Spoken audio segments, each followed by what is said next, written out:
in Summit. We had 9,000 people out. And what that rally reminded me of is what we saw in Michigan last week: enthusiasm, momentum. So let me say today that if there is a large voter turnout here in Illinois, I believe we are going to win Illinois.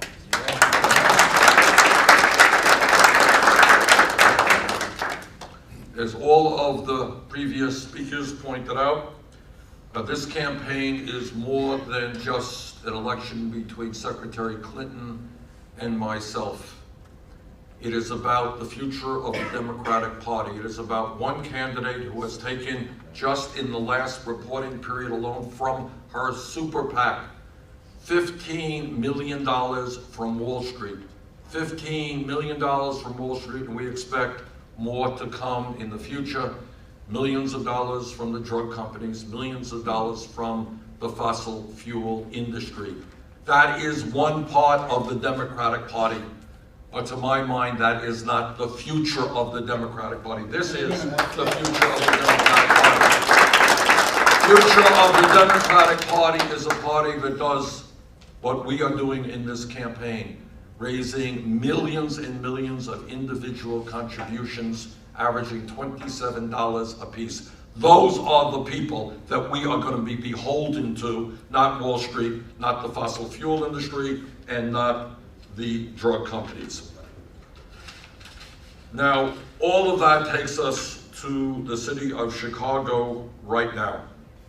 And as some of you may know, Chicago has been an important part of my life. I went to the University of Chicago here for 4 years, and it was here in Chicago where, for the first time in my life, I became involved in social and political activity, where I became involved in the fight for social and racial justice. And I know that it is not part of the usual resume of a president of the United States to tell the world that he was arrested, but that was the case. I was arrested here in Chicago back in 1962, fighting against the segregated schools that then existed. And it distresses me very much to hear all that we hear today, to know all that we know, that this city is still struggling with institutional racism and with failing public schools. One would have hoped that over a 50-plus year period, things would have changed a little bit more. Let me say that, as you know, Hillary Clinton proudly lists Mayor Rahm Emanuel as one of her leading mayoral endorsers. I believe he is at the top of the list of mayors who are endorsing her. Well, let me be as clear as I can be. Based on his disastrous record as mayor of the city of Chicago, I do not want Mayor Emanuel's endorsement if I win the Democratic nomination. That is not the kind of support that I love you,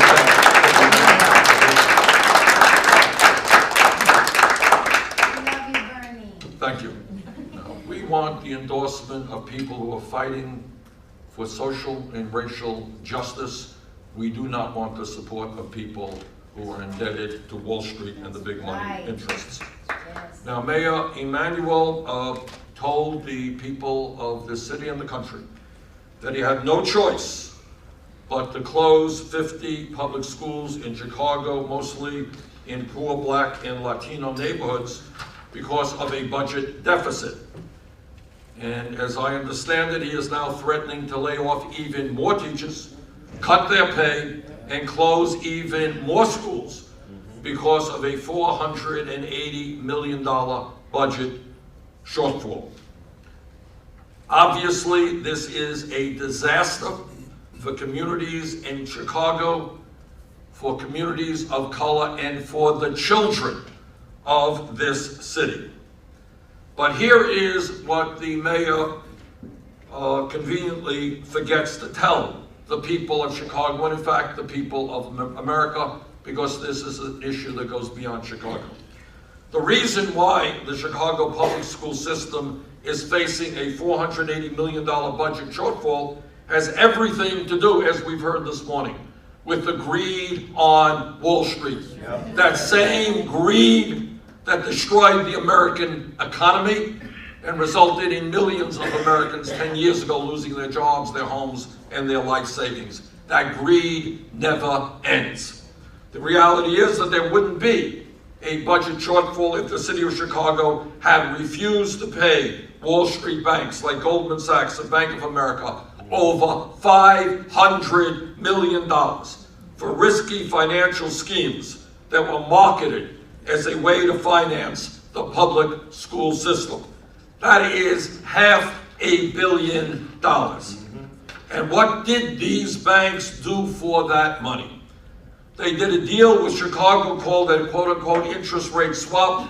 Bankers sold these deals to cities all over the country by promising that they'd be an inexpensive way to fund public schools.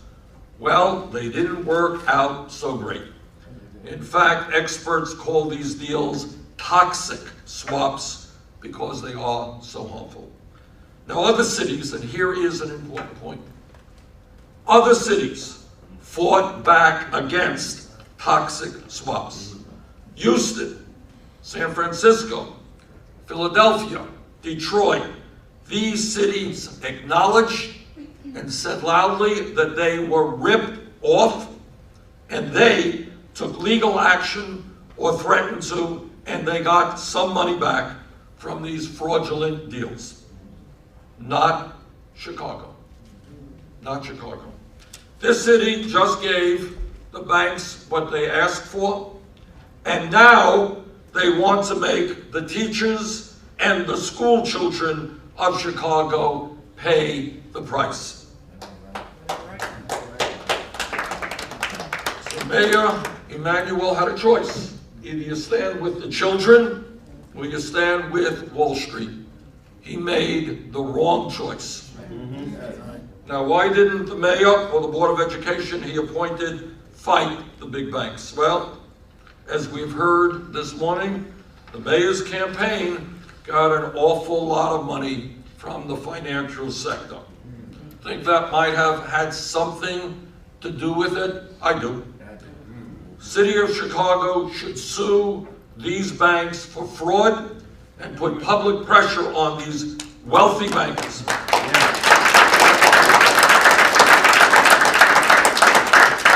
And here is what is really awful and what is just not acceptable to my mind in this country, or certainly within the Democratic Party. The mayor has no problem putting pressure on teachers when he wants concessions from them. He has no problem arm twisting the parents on the south side and the west side when he wants to close their schools. He is really tough, isn't he? Taking on the children and the parents. But he ain't so tough taking on the big money interest on Wall Street. So what this mayor should do, instead of beating up on the children and their parents, he should tell these big banks, until you return your fraudulent gains, you will not be doing any more business with the city of Chicago.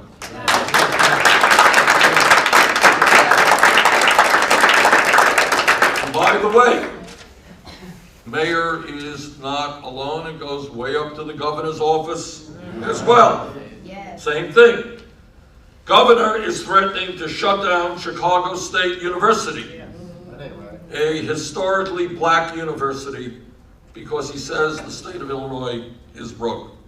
But he forgot to tell the people of Illinois that the state is paying big banks for those toxic swaps as well. The governor should take legal action and fight back, but my guess is he won't do that either.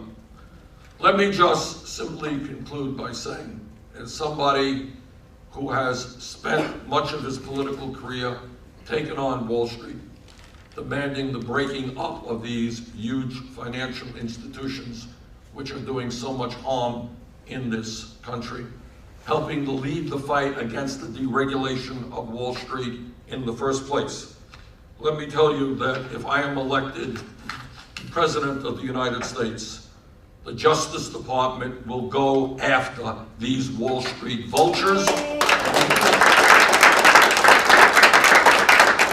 We will go after them in a big way. Their days of looting local communities and state governments will be over. So let me just thank all of folks here and all of the parents and the children and the teachers in this city for standing up for justice, for standing up for the future of these kids, and I thank them all very, very much. Thank you.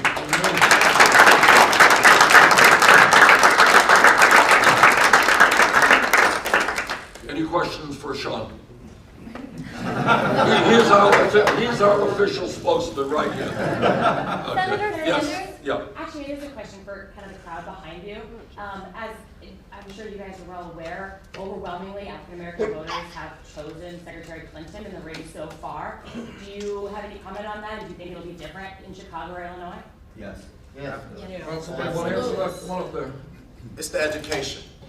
It's the education, and what we have to do as a city is sit down and look at each candidate's platform, look at their background, and look at their record.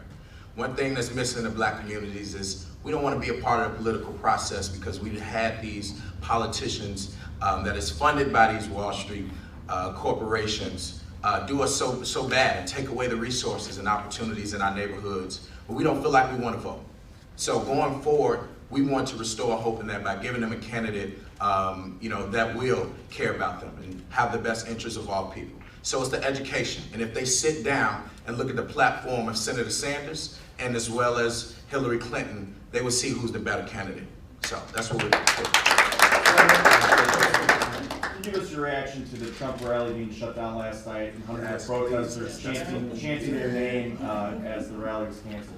Well, I'll give you my reaction to the Trump campaign. And what the Trump campaign has been about is insulting Mexicans in a very crude way. It's been about insulting African Americans. Let us not for one moment forget, and I think sometimes people do, that Donald Trump was at the forefront of this so-called birther movement. And that vicious movement was designed to delegitimize President Barack Obama as President of the United States because of the color of his skin. And I've always found it very interesting. President Obama's father was born in Kenya. My father was born in Poland. Nobody has ever asked me for my birth certificate. I think it has something to do with the color of my skin. Yes. So what do you say to people who say some of your supporters are inciting some of this violence? Well, I don't think our supporters are inciting. What our supporters are doing is responding to a candidate who has, in fact, in many ways encouraged violence. When he talks about, things like, I wish we were in the old days when you could punch somebody in the head. What do you think that says to his supporters? And what happened the other day when some young man was being escorted out and he was sucker punched?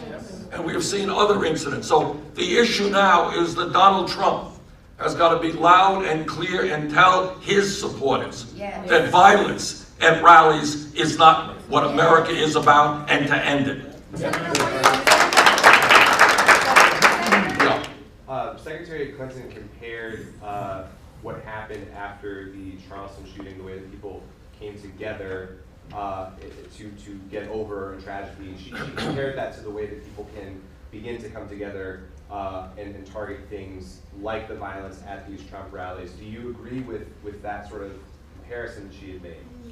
Well, I think what we have got to do as a nation is, in fact, to come together, to address the grotesque level of income and wealth inequality, to talk about, and sometimes I think people don't see it, and that's what this campaign is about. We have a mayor here who is talking about shutting down dozens of schools and firing teachers. Meanwhile, what we have seen in America is a huge increase in wealth for the top 1% and for the largest corporations. What kind of priorities do we have in this country when we give tax breaks to billionaires and then cities do not have enough money to run the schools they need? All right, that's what we're going to be changing. What this campaign is about, in fact, is a political revolution, to bring millions of people into the political process, to make sure that every child in America